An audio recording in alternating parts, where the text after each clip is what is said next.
Ok, il manque une étoile, mais ça va. Salut tout le monde, j'espère que vous allez bien. Aujourd'hui, dans cette nouvelle vidéo, comme vous l'avez vu dans le titre, on va déballer un colis qui a une certaine valeur. Allez, c'est parti. Le suspense jusqu'à ce qu'on ouvre, attention, parce qu'on démarre direct dans le vif du sujet, hein. C'est un colis qui m'a été envoyé par... Ouh, je le vois direct d'ici. Par Nikon. Merci Nikon. Effectivement, il y a de ça quelques semaines, j'étais invité à un événement Nikon à Paris pour pouvoir tester et prendre en main leurs derniers produits, comme le D850 qui est l'équivalent du 1DX Mark II je crois chez Canon. Je veux pas dire de bêtises dans cette vidéo, donc voilà, je mets ça entre parenthèses, je vous mettrai tous les liens en description. Et puis, j'ai aussi pu découvrir le D500 de chez Nikon, qui est globalement l'équivalent du 6D Mark II, si je me trompe pas encore une fois. Mais c'est un appareil qui coûte plus de 2000 €, et on l'a là avec quelques petits objectifs.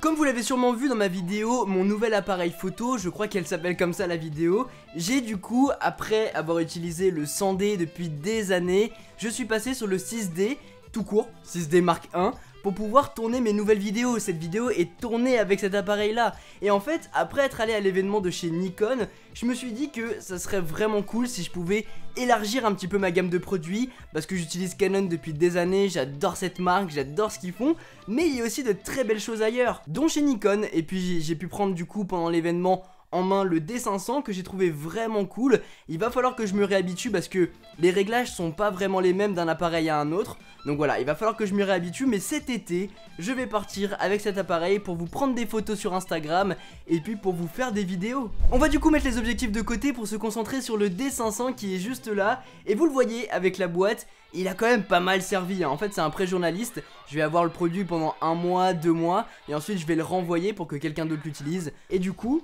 ah oui, il a même pas de papier bulle le truc quoi.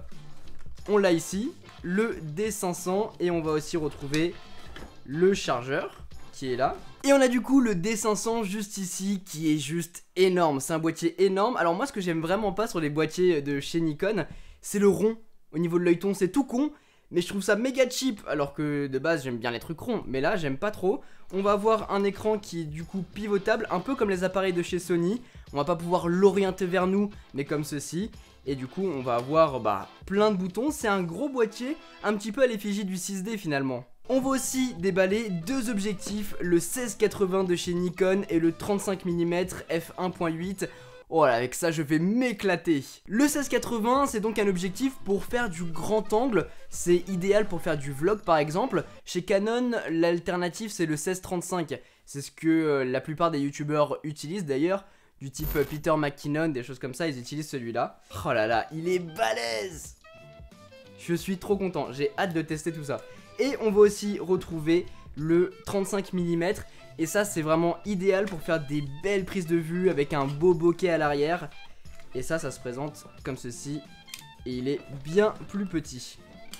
Il est là. Rapidement, histoire de vous les comparer, voici ici le D500 de chez Nikon et ici le 100D de chez Canon.